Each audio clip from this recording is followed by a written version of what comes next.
Well, I'm retired since 2018, yeah, that year, and I'm almost 100% retired. I do a little bit of involvement with the academy and the ACAP Academy, and I do a podcast for our Children's Hospital, Bradley Hospital in Rhode Island. And other than that, and I, talk to friends and stuff, but I'm I'm really retired and enjoying that phase of life. But I still thinking about child psychiatry and have thoughts and memories and opinions. But what inspired me to be a psychiatrist was um, having a long-term interest in people's stories. And I was an English major, or actually an American Lit major. I didn't like Beowulf and Shakespeare and stuff. I was more into modern literature. But anyhow, I like trying to figure out what authors were saying and meaning, and maybe even figure out a little of what was in the book or the poem or whatever that they didn't know was in it. And and well, I had never heard of psychiatry, frankly. I mean, it was when I went to medical school, but back in the day, which was in, let's see, 1967, I started medical school. I It was all sitting in lectures and taking notes and 8 hours a day and memorizing stuff. It was not inspiring and it was not joyful. And so there was a elective for the Department of Psychiatry put on, and Mondays at noon and lunchtime, we would just meet with a psychiatrist and go on to any medical or surgical ward, pick a patient and talk to them for a half an hour, and then rehash what we had learned about the patient and what their illness was like and what they were doing, medically related things about the patient's life. And I found that fascinating. And it really made an impact on me, partly because it was the only contact with human patients that we had for a whole year, I think. And so, which was definitely what I was looking for in medicine, was helping patients and learning about how to be useful and that sort of thing. So the book memorization was a struggle. As I was saying, I basically didn't know anything about psychiatry, and I didn't know anything at all about child psychiatry. And I thought I was going to be a surgeon, and which I did enjoy a great deal, but I missed the intellectual and human aspects of medicine when I did a surgical internship, and I enjoyed the surgery, but found something lacking, and so that made me plan on psychiatry. And so when I started my residency, everything in it was I loved, and so I didn't really have anything specific in mind. I didn't think about what I was going to do at the end of my training. I just sort of immersed myself in learning to be a psychiatrist and found everything interesting. And then it was I'd say in my second year of residency, or third year, my child psychiatry supervisor, I had some couple of patients, he suggested maybe I wanted to pursue child psychiatry, and I started thinking about that. And I was at that time in a residency out in San Mateo, California, and it was not right next to Stanford. Stanford had a child psychiatry program, and my supervisor was in both programs, and he connected me with child psychiatry at Stanford, and I didn't even look around for other fellowships or anything. I just, because I didn't have to move, and I thought So I am just jumped into child psychiatry, mainly because I had enjoyed seeing and treating a couple of children during my adult residency, and because I'd always liked children. So it was sort of serendipitous, I would say, um, or blind luck, call it what you will, but it wasn't as planful as I think it might have been, but anyhow, it worked out. And I got even more interested in child psychiatry and loved every aspect of that.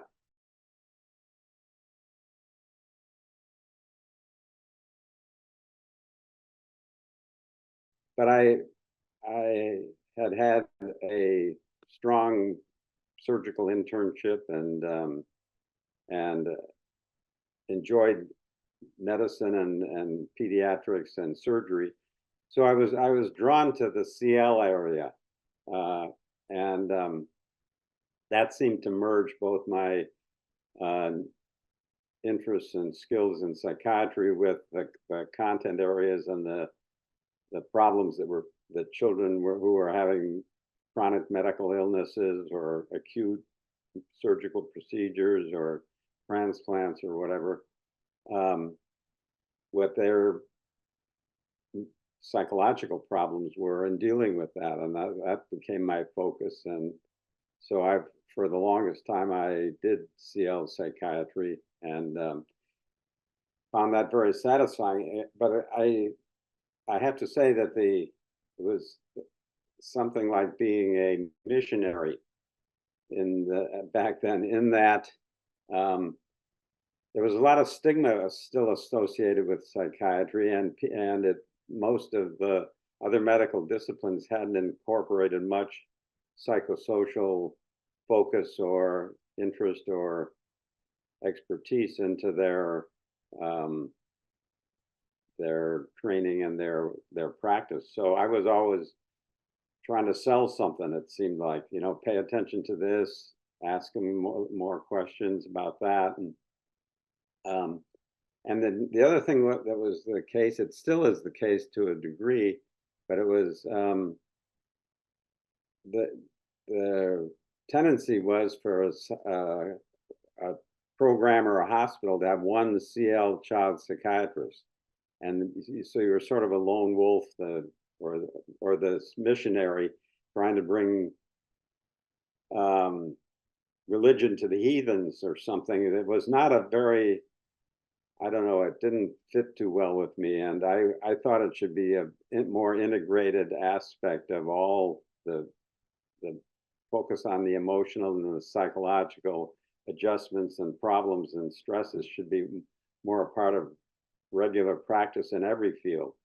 So I was looking to see if we could, if there would be a place that would be more interested and want to put more resources into that than just have a single lone wolf like I was being at. By then, I was on the faculty at Stanford and at the Children's Hospital, and so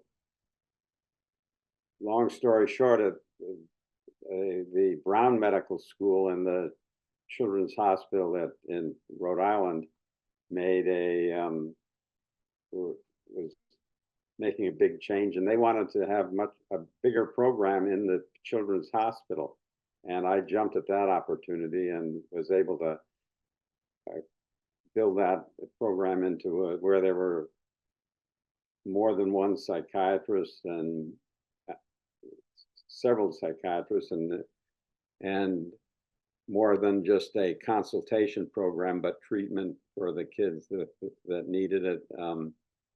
Kids that had real psychological difficulties that were impairing their adjustment to their illness or to their complying with treatment or whatever. So we expanded to, and that was very satisfying, and that's really where my energy went for most of my career.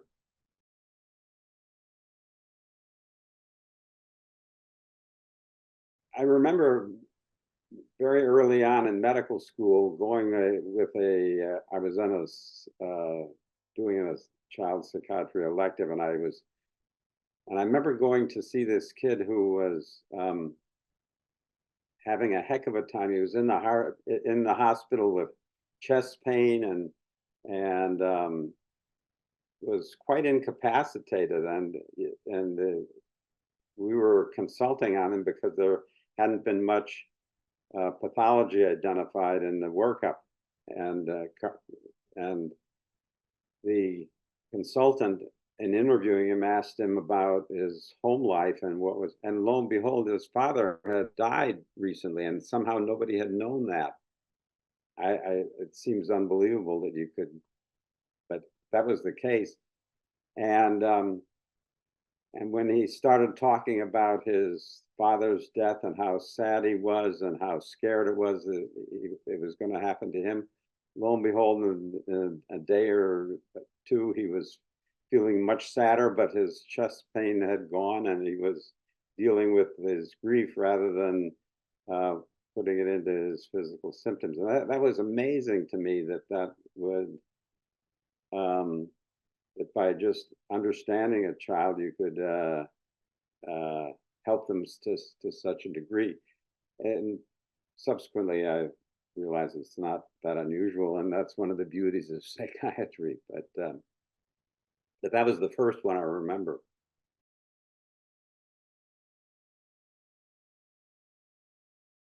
I don't think so.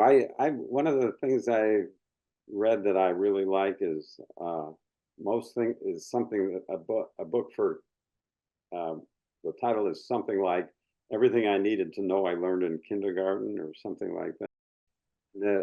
That those values that were be helpful to others and share your blessings and things like that were the important values when I was younger, and they basically were the core values I had throughout medicine. And so I didn't have epiphanies or something about what I needed to do differently, or I guess what I'm trying to say is I've just tried to be a decent person and a good physician, and wanted to do that from the day I started. And some days you did better than others, but those were what the values that motivated me. Although I came to at one point be sort of aware of how little we knew about the area that I was interested in, which is how the mind and the body work together, or sometimes at odds. And I got interested in trying to contribute to our knowledge base. In other words, I had some research questions that I wanted to pursue, and so I initially didn't have research as a value that motivated me. And I was a child of the flower age, sort of a very socially involved and focusing on being relevant and solving societal problems and bringing psychiatry into the mix there about how to improve policy and that sort of thing. But I was aware that I became more and more aware of how limited our knowledge base was, and so that I came to embrace research as part of my professional life and my goal to as a physician and as a child psychiatrist. So that became I would say in the middle of my career, that became I became pretty serious about it, and I got involved with. I had some NIH grants and some real passionate issues that I was concerned about, and understanding them from a psychophysiologic standpoint.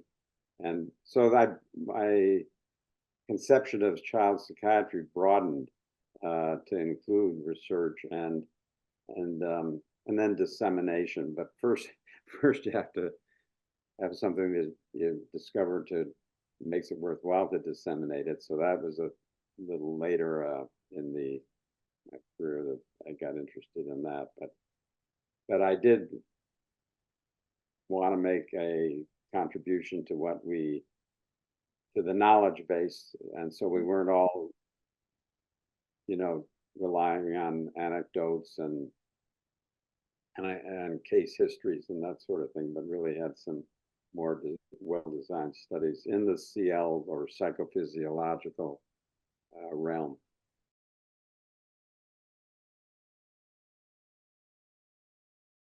So I was, as I mentioned, I was interested in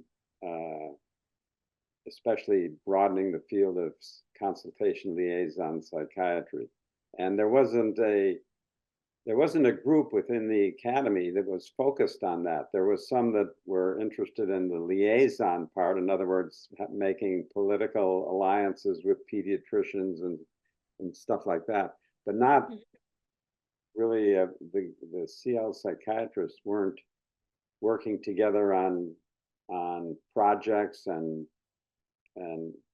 experimenting together with new treatment modalities and approaches for the CL population, the pediatrically ill child. So I and a couple of friends who were doing this CL work within the academy started just having a noontime get together of CL psychiatrists at the annual meeting. And then we got a little Abramson grant and started having a more formal meeting in between the annual meetings for CL psychiatry. And we started having some joint projects being done. And then I was happy to do the work on it and, the organizational stuff. And the academy was most gracious in giving us a room at the meeting to have our pilot meetings in and provide coffee. So anyhow, fairly after 2 or 3 years that we decided to form ourselves into a committee, a formal committee with the academy, and have a chair, actually 2 chairs. And so that's how that committee continues to this day, much more vibrant than ever when I was leading it, but it's called the Committee on the Physically Ill Child. And it was easy to do. I mean, all it took was some work and some passion and some time, and the academy was very, very helpful in encouraging it. And so it's provided a home for CL psychiatrists, CL child and adolescent psychiatrists within the academy. And that was very gratifying, and it served my own need to have more colleagues and feel like I wasn't just a lone wolf in a children's hospital with this, it served a support function as well as a content developer.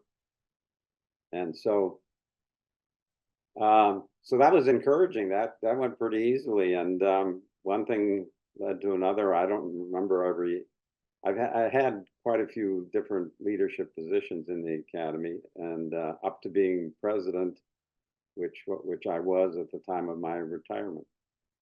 And so my advice, or what I believed, and I still believe it actually, is that leadership entails mostly having a passion that you want, something that is worthwhile that you believe in, and that the world has some degree of interest in as well, and then doing a lot of fairly simple organizing and pulling people together, and then it hasn't been very hard. I think maybe I'm forgetting about it in my old age, about how difficult it was, but I never thought it was very difficult. I thought it was useful, and it made if it wasn't if people didn't want it, then it probably wouldn't have been very accepted and have grown into anything.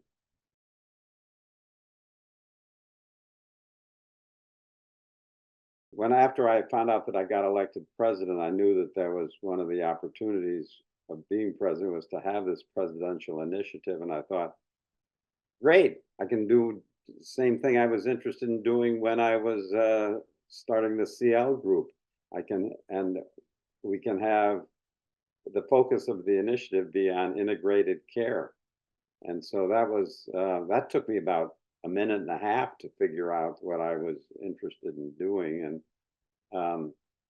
And that was at the time when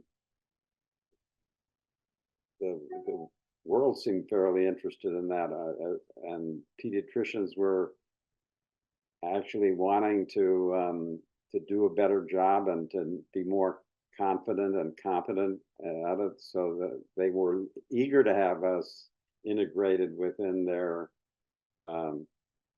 within primary care. And so it was a combination of my own personal interests and what was sort of the flavor of the times that made it propitious. And it was there were a lot of things that we did that that probably you could say maybe they would have happened anyhow, but this initiative allowed me to, and to get the academy got behind it, and a lot of other committees were interested in their integrating their aspects of work into primary care as well. And we had a strong legislative component to it, trying to influence the policymakers to embrace this, and more importantly, to fund it. So it was a natural outgrowth of my personal interests, and as I said, came at a good time.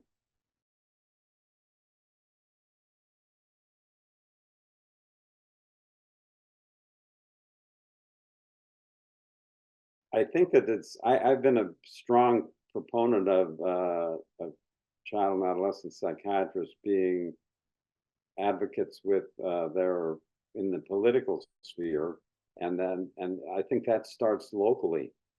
There was a Speaker of the House, Tip O'Neill from Massachusetts, who said all politics is local. And I of course, and I've been living in Rhode Island for the last 35 years, which is different. Prior to that, I was living in California too. And I have to say, local advocacy is easily, in Rhode Island, easily becomes statewide advocacy, because it's such a small state. But I think all child psychiatrists ought to know who their state representatives are, and their local, their county health department directors and things, people like that, and actually get to know them, and to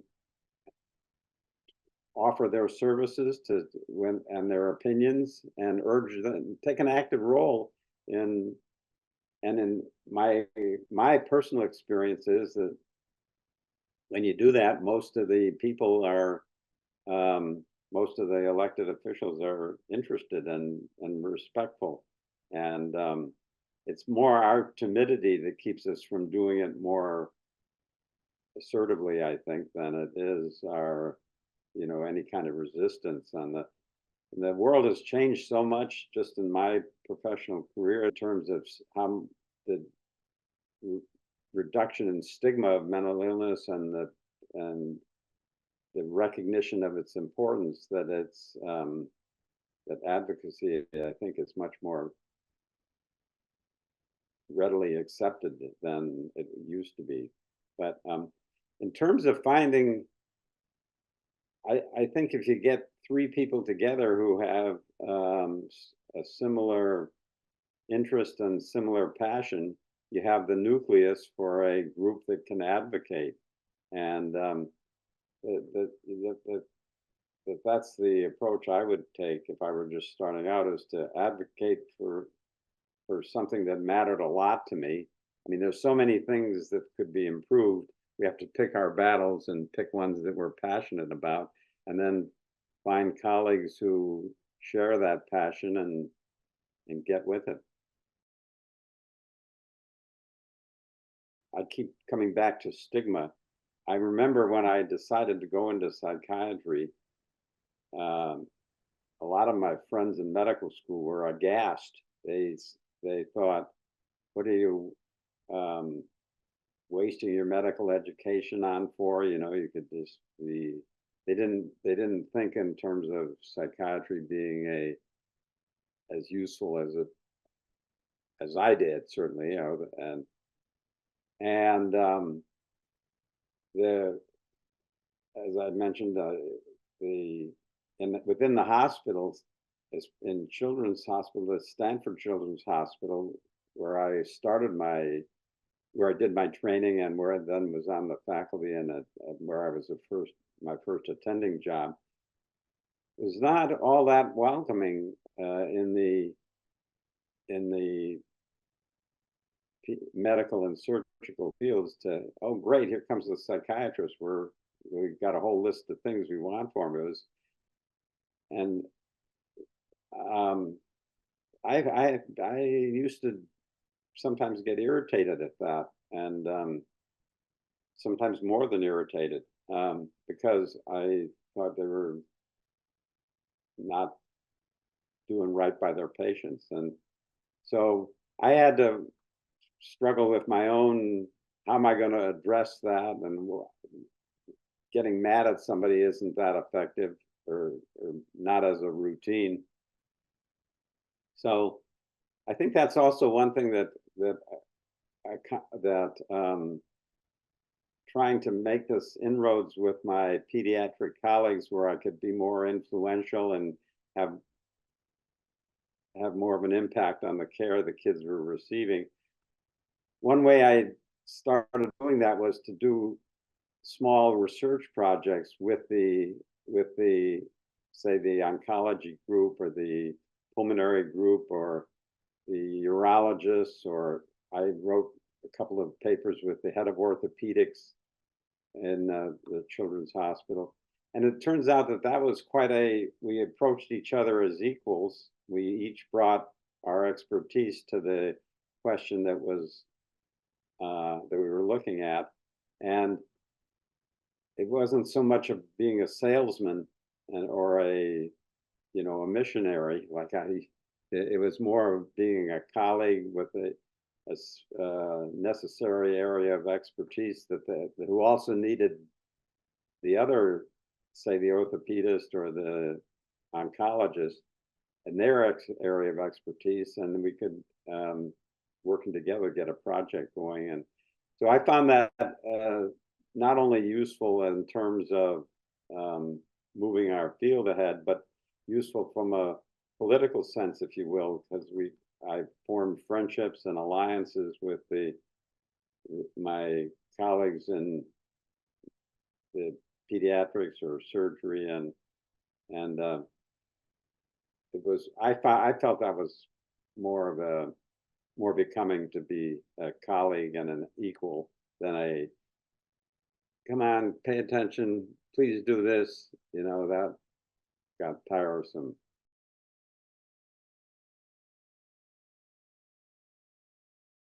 I don't remember it being very hard. I certainly can name. I had a lot of mentors, and uh, I was always willing to work hard. And sometimes I would try and help out the senior psychiatrist or pediatrician. I had pediatric mentors as well, by taking some of the load off of their life, if I could, in terms of helping out or seeing patients or writing up the discussion of what we were doing, or anyhow making myself useful in return for their mentorship. And they seem to appreciate that, and because I never felt a shortage of mentorship. I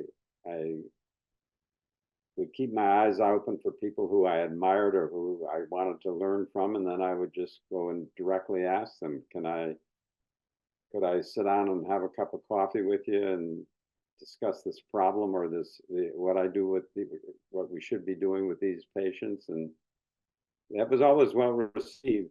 But I think there has to be a quid pro quo in it, because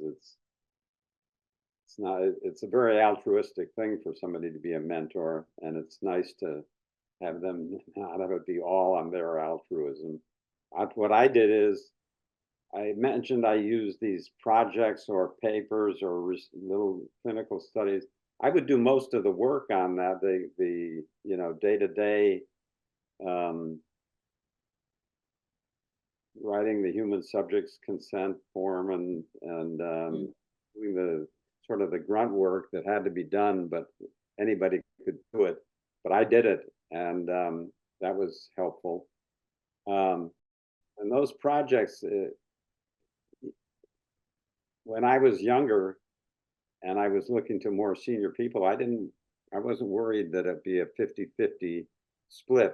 In doing the work, I felt that their wisdom and their experience was harder to quantify and worth a huge amount. So I was willing to, in return for them sharing that with me and providing it for whatever clinical program or project we were working on, in return, I would, see more of the patients or write the first draft or whatever.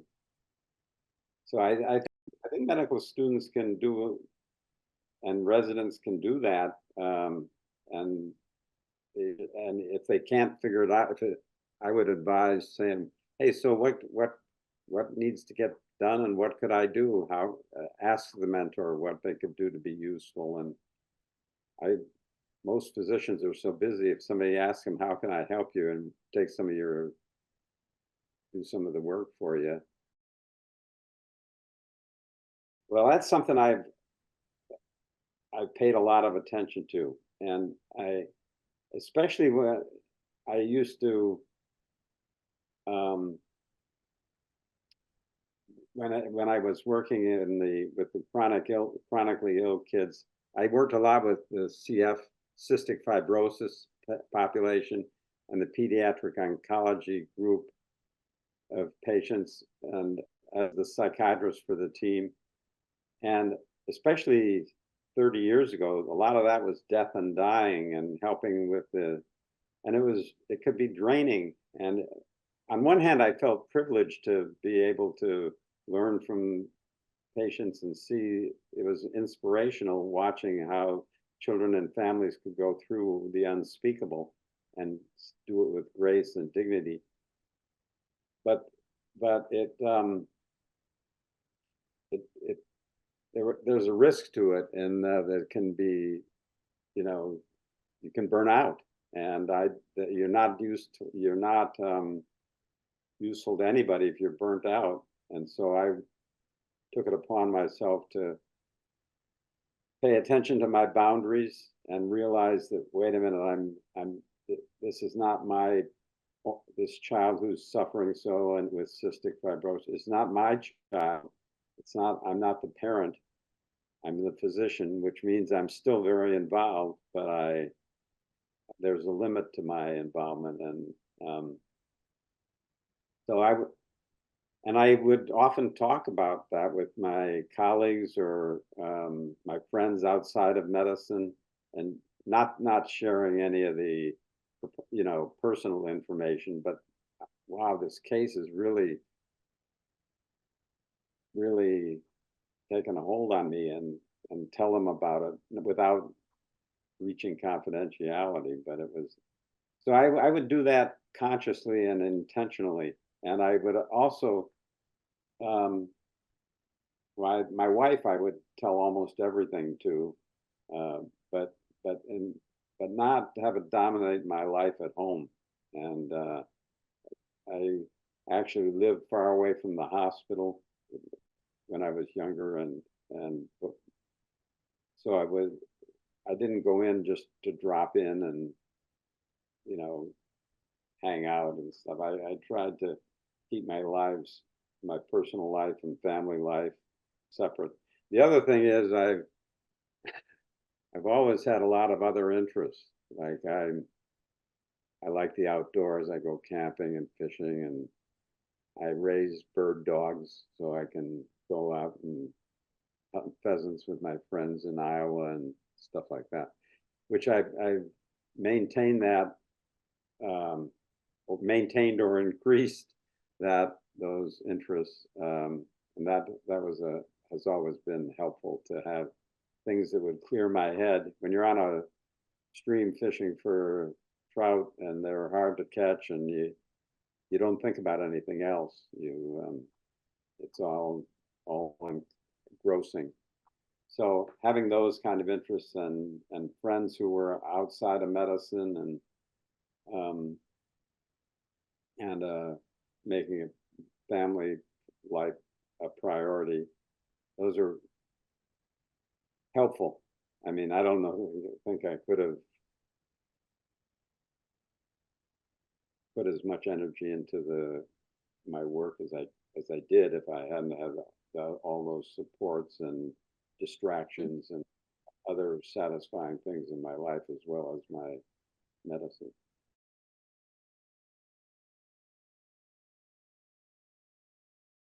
It was a period where I was being recruited a lot, and there weren't that many child psychiatrists with NIH grants. It less to do with me than a lot of medical schools wanted somebody with a research background. And sometimes it was, at first glance, the recruitment would be seductive. But I mean, I only moved once in my life, my professional life. I moved from Stanford to where I am now at Brown until I retired. And but there were quite a few times when there were opportunities to move or make a change. And sometimes I looked at them, but mostly I said, well, I'm not in the market. I just nipped it in the bud. And I had family encouragement to do that. Nobody wanted to move, really. So, and as I said, I made my family a priority. And so, yeah, it was flattering, and I appreciated that, but it didn't seem some of these opportunities were not, not worth it. And I had to balance the pros and the cons and make sure that the pros would be a lot better than what I currently was having, and that didn't happen very often.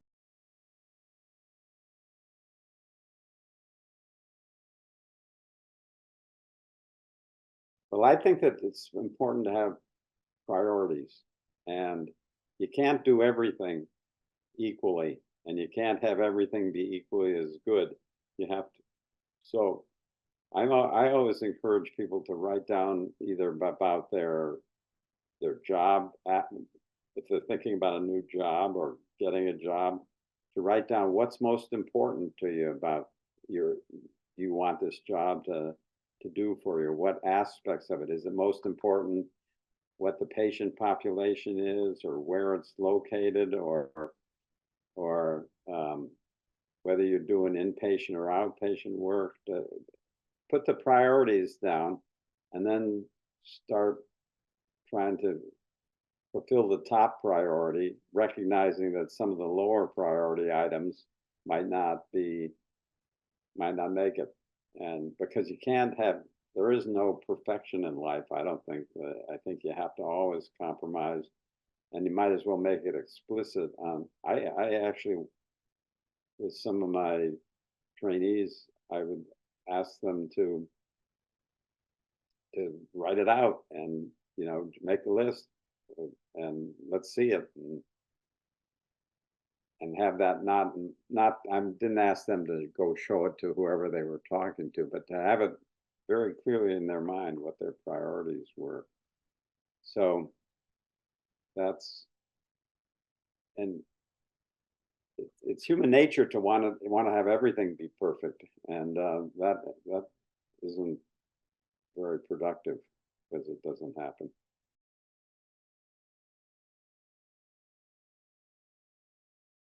On the plus side, child psychiatry is seems essential now in children's hospitals where I have my most experience.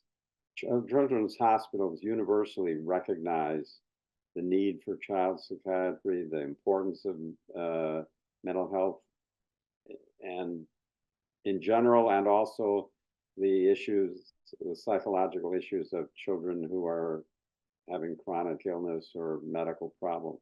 So that has changed, and it's so much for the better. And it has made us a very desired specialty. I think that child psychiatrists can pretty much go where they want to and do what they want, what kind of a job they want, which is wonderful progress. And I think we still have a long way to go, but I don't want to lose sight of that it's the wave is cresting, and it's pushing a lot of water toward where we want it to be, I think.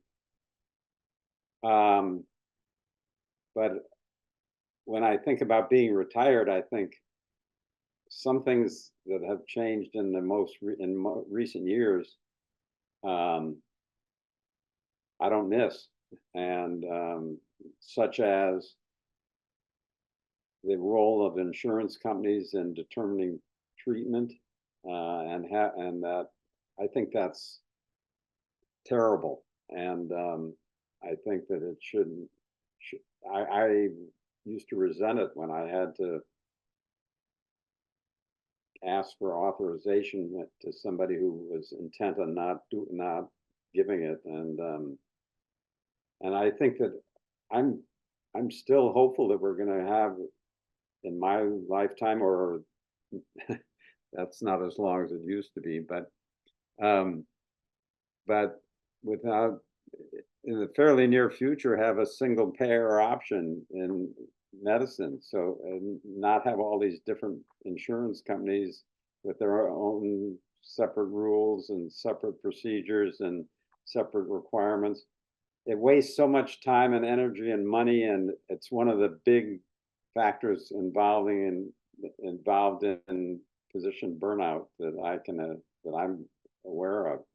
And I think so I part of me would like to go back to where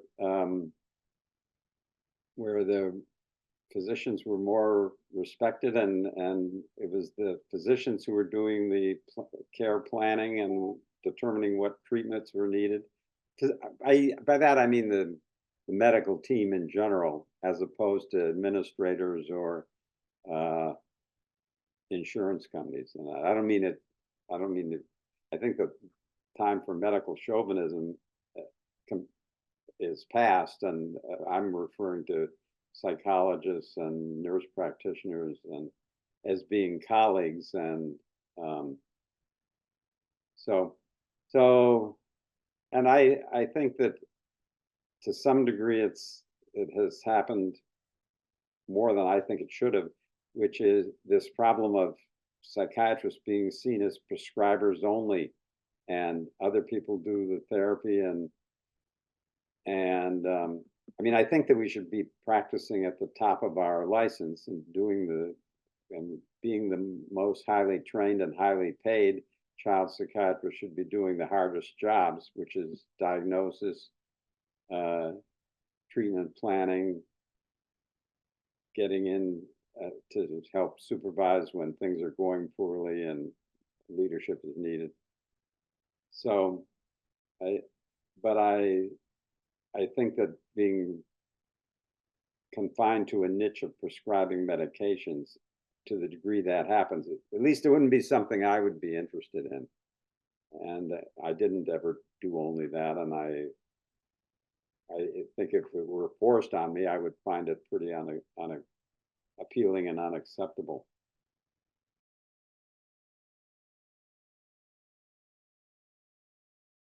I found it very satisfying and very a real privilege to be a child psychiatrist for my professional life, and for the right people with the right disposition and the right interests in kids and helping them, there's no better way to make a contribution and feel interested and excited and look forward to going to work. I'm still an enthusiast, even though I have a little curmudgeonly streak.